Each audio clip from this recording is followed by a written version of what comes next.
রান্নাঘরে আবার একটা নতুন রেসিপি নিয়ে এসেছি।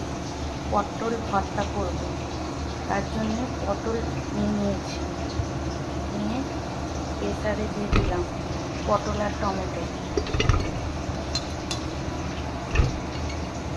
দিয়ে ওর মধ্যে নুন দিলাম 2 চামচের মতন, সর্ষের তেল দিলাম।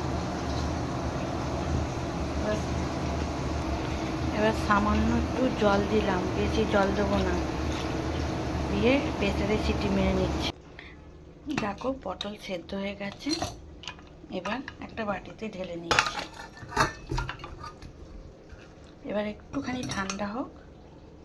এবার কড়া চাপিয়ে নিয়েছি, কড়ার মধ্যে একটুখানি তেল দেবো, তেলটা গরম হোক।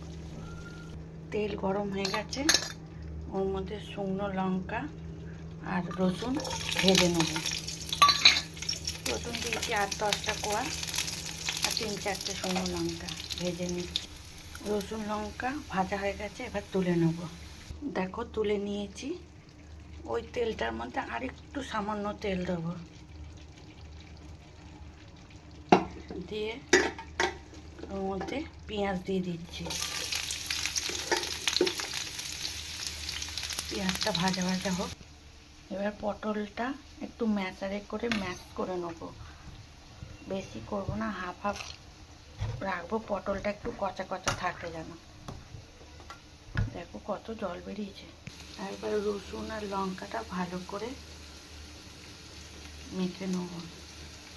দেখো মাখা হয়ে গেছে, ওদিকে পেঁয়াজও ভাজা হয়ে গেছে।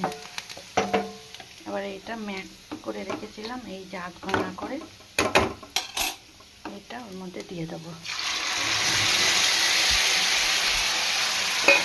দিয়ে ভালো করে নাড়ছি।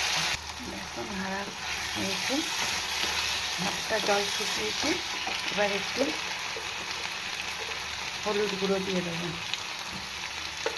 আর ওর মধ্যে নুন দেওয়াই ছিল, সামান্য একটু নুন দিচ্ছি। এবার আবার ভালো করে নাড়তে থাকি। দেখো ভাজা ভাজা হয়ে এসেছে। এবার ওই রসুন আর লঙ্কাটা দিয়ে দিলাম, দিয়ে